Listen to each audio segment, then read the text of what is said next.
شريك له وأشهد أن محمدا عبده ورسوله أما بعد قال النبي صلى الله عليه وسلم أوليس قد جعل الله لكم ما تصدقون به رواہ مسلم۔ حضرات، نیکیوں کا تذکرہ آپ لوگوں کے سامنے پیش کیا جا رہا تھا۔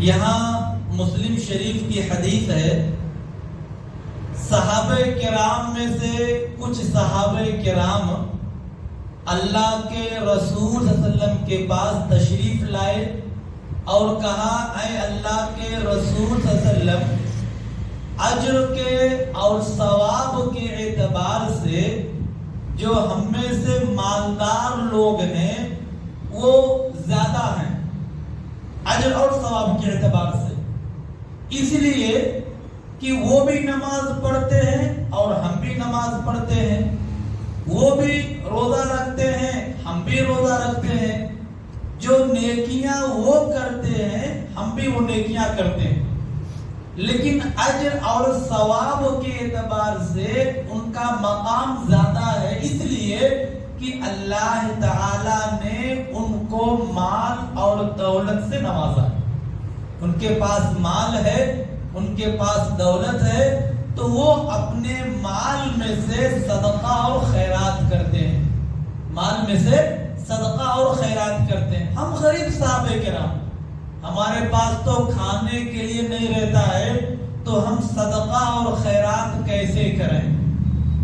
ہم سے جو مالدار لوگ ہیں اجر و ثواب میں زیادہ چلے جا رہے ہیں۔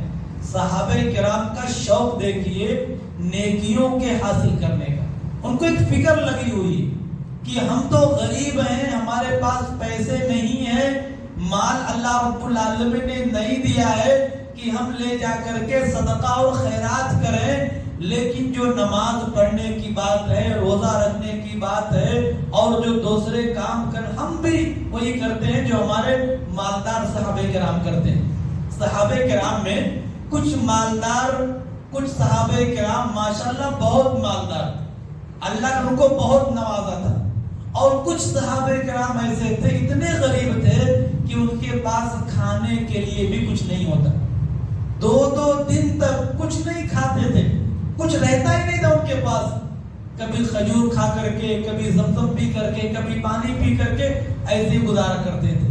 چنانچہ جب جا کر کے یہ غریب صحابہ کرام نے اللہ کے رسول صلی اللہ علیہ وسلم سے اپنی شکایت کیا، اپنی پریشانی بتائی، تو آپ نے کیا فرمایا کہ اولیس قد جعل اللہ لکم ما تصدقون به، کیا فرماتے ہیں کہ اللہ رب العالمین نے تمہارے لیے ایسی چیزیں نہیں بنائی کہ تم ان کا صدقہ کرو۔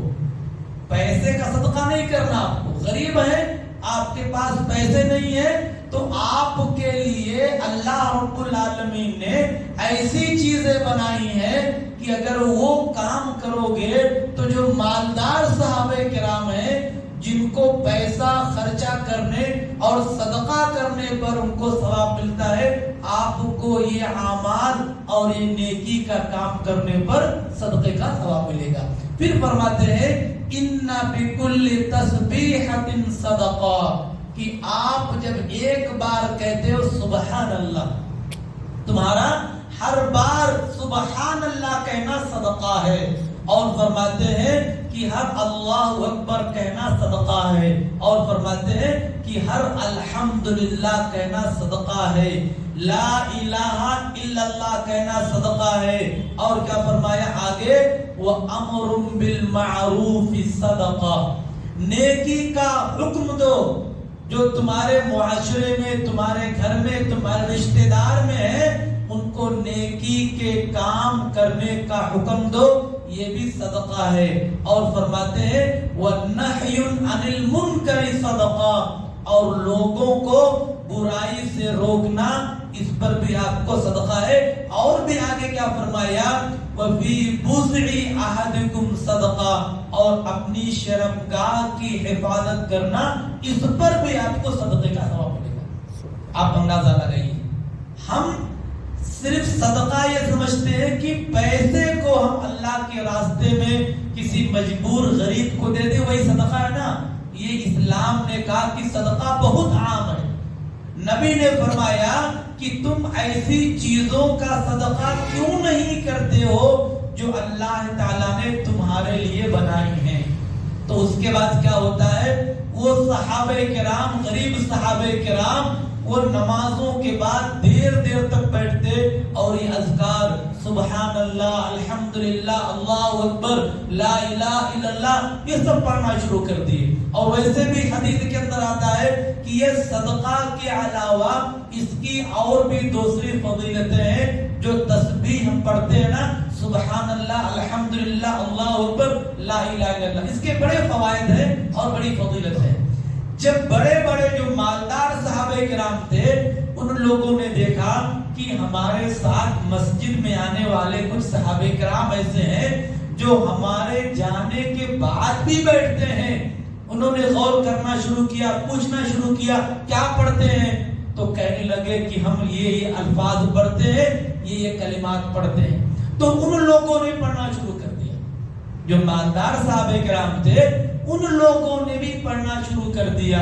اب یہ صحابہ کرام کو پھر پریشانی ہوئی کہ اجر اور ثواب میں ہم سے زیادہ پھر چلے گئے یہ۔ پھر نبی کے پاس جا کر عرض کرتے ہیں تو آپ نے کیا فرمایا کہ دیکھیے یہ اللہ رب العالمین کا فضل ہے، جو اللہ رب العالمین اپنے فضل کو جسے چاہتا ہے نوازتا ہے۔ ذالک فضل اللہ یؤتیہ من یشاء، اللہ رب العالمین نے کسی کو مال اور دولت سے نوازا ہے، کسی کو اللہ رب العالمین نے غریب بنایا ہے، کسی کو مڈل کلاس کا بنایا ہے۔ سب کو اگر اللہ تعالیٰ ایک ہی لیول کا بنا دیتا نا تو پھر یہ دنیا کا چلنا بڑا مشکل ہو جاتا۔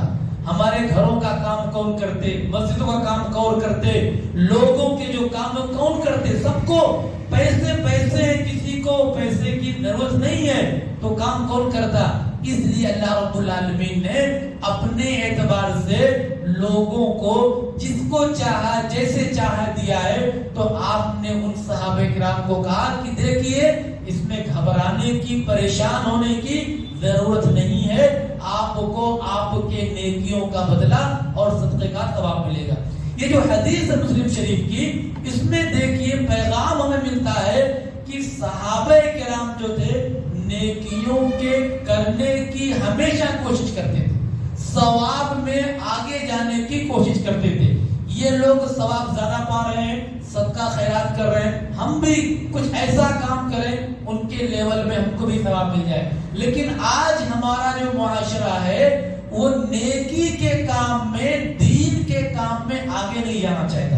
دنیا کے کام میں اس کے پاس گاڑی ہے تو ہم بھی گاڑی لینا چاہتے ہیں، اس کے پاس فلاں اچھا گھر ہے تو ہم بھی گھر بنانا ہے، اچھی وہ زندگی گزارتا ہے ہم بھی گزارنا ہے، چاہے اس کے لیے حرام کام کرنا پڑے، چاہے سود لینا پڑے، وہ سب منظور ہے۔ صحابہ کرام کی زندگی میں ایسا نہیں تھا، وہ دنیا کی زندگی سے زیادہ ترجیح جو ہے وہ صحابہ کرام آخرت کی زندگی پر دیتے تھے ترجیح۔ اور ایک صحابی ہے حضرت عبدالرحمن بن عوف رضی اللہ تعالیٰ عنہ، وہ اتنے مالدار ہو گئے تھے، اتنے مالدار ہو گئے تھے، اللہ نے ان کو بہت مال دے دی تھی، اتنا مال دے دیا تھا کہ وہ روتے تھے۔ جانتے ہیں کیوں؟ صحابہ کرام پوچھتے ہیں کہ آپ کیوں روتے ہیں؟ تو کہتے ہیں کہ مجھے ایسا لگتا ہے کہ اللہ رب العالمین میری عبادتوں کا اور میری نیکیوں کا بدلہ دنیا میں مال کی شکل میں دے رہا ہے۔ جبکہ بہت سارے صحابہ کرام ایسے تھے جنہوں نے اسلام قبول کیا، مکہ سے مدینہ آئے، اور جب وہ انتقال ہوئے تو ان کے پاس کفن کے لیے چادر نہیں تھی، چادر نہیں تھی۔ اگر سر کو چھپاتے تو پیر کھل جاتا اور پیر کو چھپاتے تو سر کھل جاتا۔ تو اللہ کے رسول نے فرمایا ان کے سر کو چھپا دو اور ان کے پیر پر جو اذخر گھاس ہوتی ہے وہ گھاس ڈال دو۔ تو میں بھی مکہ سے ہجرت کر کے آیا ہوں مدینہ، تو اتنا مال اللہ مجھے دے رہا ہے، کہیں ایسا تو نہیں کہ میری عبادتوں کا بدلہ مجھے دنیا میں اللہ دے رہا ہے؟ مجھے دنیا نہیں چاہیے، مجھے آخرت چاہیے۔ ایسے ہمارے صحابہ کرام تھے، اور آج ہماری زندگی کا مقصد صرف دنیا بن چکا ہے۔ تو اس حدیث میں تسبیحات کی فضیلت بتائی گئی ہے کہ ان کو پڑھنے پر ہمیں صدقے کا ثواب ملتا ہے۔ اللہ تعالیٰ ہم تمام لوگوں کو قرآن اور حدیث کے مطابق زندگی گزارنے کی توفیق عطا فرمائے۔ تسبیحات کی فضیلت کو سمجھتے ہوئے ہر نماز کے بعد پڑھنے کی توفیق عطا فرمائے۔